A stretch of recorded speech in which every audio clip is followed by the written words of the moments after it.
अच्छा, नमस्कार पंडित जी। नमस्ते। पंडित जी, अपना पहले परिचय आप दीजिए आप। मैं दिलीप महाराज दशा दिशावल न्याय समाज का पुरोहित हूँ। अच्छा पंडित जी, अब एक नई समस्या हम लोग को आजकल आ गई है। उस समस्या का नाम है जीएसटी। और सब कुछ जो कैश ट्रांजैक्शन अब सब खत्म हो गया है, तो अब सब कुछ बिलिंग सिस्टम से काम करना पड़ेगा, सब कुछ तरीके से गवर्नमेंट के हिसाब से। तो उस तरीके से अब आपकी जितनी भी फीस बनती है, दिवाली की पूजा, होली की पूजा, दशहरे की पूजा, तो इसमें आपको पेमेंट जो मिलेगी वो चेक से पेमेंट मिलेगी।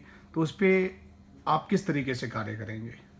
भाई हमको तो परेशानी हो जाएगी, क्योंकि हमने चेक फेक का हाल हमने जाना ही नहीं आज तक। हमको आज तक सब कैश मिलता गया, हम्म। और इसका निर्माण तो मोदी साहब से पूछिए क्या होना चाहिए। अच्छा, तो फिर अगर आपसे कोई आपका जिसकी आप सर्विस देते हैं, आपने मंत्र उच्चारण की सब सर्विस देते हैं, और आपसे कोई बोले कि भाई पंडित जी हम आपको तो पेमेंट करेंगे मगर पेमेंट चेक से देंगे, आप अपनी बिल दीजिए, तो उस प्रक्रिया को आप किस तरीके से करेंगे पूरा? भाई हमने तो आज तक इस पर हमको मिला ही नहीं, और मिलेगा तो इस पर किसी से विचार किया जाएगा आगे।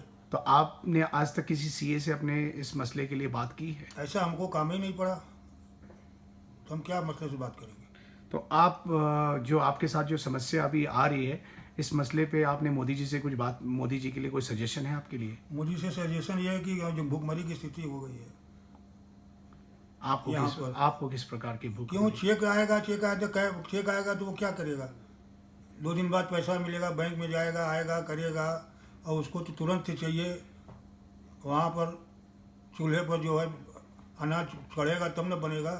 तो 2 दिन बाद पैसा मिलेगा, तो उसमें आपको क्या तकलीफ है? अगर आप चेक से, अगर आप अपनी बिल काट के अपनी दे दें और आपको चेक से पेमेंट मिल जाए, 2 दिन बाद अगर पेमेंट मिले, तो आपको क्या तकलीफ है? भाई हमारे पास बिल की कोई जो है विधान ही नहीं हमारे पास। अभी बनावेंगे, करेंगे, छपवाएंगे, उसमें भी हमारा पैसा लग जाएगा। तो आपका कहने का मतलब आपको इस चीज़ की समझ ही नहीं है, बिल बनाने की? कुछ समझ नहीं है। हम लोग तो मंत्रोच्चार जानते हैं, आशीर्वाद देना जानते हैं, जिसमें जनता का कल्याण हो, हमारे जनमान का कल्याण हो। तो फिर आपके लिए बहुत समस्या का कारण, मतलब आप सभी पंडितों के लिए बहुत समस्या का कारण समस्या है। हो ही गई है, क्योंकि हम लोग ने पढ़े, हम लोग जो है संस्कृत के ज्ञाता हैं। वो चेक फेक का हम लोगों का ज्ञान नहीं है। अच्छा, हाँ, धीरे धीरे हो जाएगा तो जब समय आएगा। आप समझते हैं मोदी जी की पहल ठीक है, जो ये इन्होंने काम किया वो ठीक काम किया? बहुत ठीक है, मगर उसके लिए जो है थोड़ा वक्त लगेगा हम लोग को। बट फिर भी हम लोग सहयोग देने को तैयार हैं। तैयार है, हम लोग बहुत खुशी खुशी तैयार है। चलिए, ये बात मगर यह है कि हम लोग का आगे कुछ कटना कुटनी नहीं चाहिए। ठीक। ये जीएसटी लगा के जो है इन्होंने टैक्स बढ़ा दिया, कर दिया, और यजमान कह रहा है कि तुम्हारा 5% कटेगा, कोई कहता है 10% कटेगा। तो आपका परेशानी ये भी होगा कि कल के दिन में जीएसटी लग जाए, कल के दिन में फिर जीएसटी का बाबू आने लगे, इंस्पेक्टर आने लगे, आप लोग को परेशान करने लगे, ये भी आपको मेरी समस्या फ्यूचर की लग रही वो है? तो वर्मा जी और शर्मा जी जीएसटी लगने के बाद घर घर पहुँचने ही लगेंगे, और अच्छा। उनको देना ही पड़ेगा कुछ न कुछ दक्षिणा। अच्छा वर्मा जी और शर्मा जी हमारे घर जब आएंगे जी। तो हमारे डर के मारे उनको हमको दक्षिणा, हमारी दक्षिणा जो हम लोग को मिलती है उन लोग को दे देना पड़ेगा, उसमें से थोड़ा बहुत।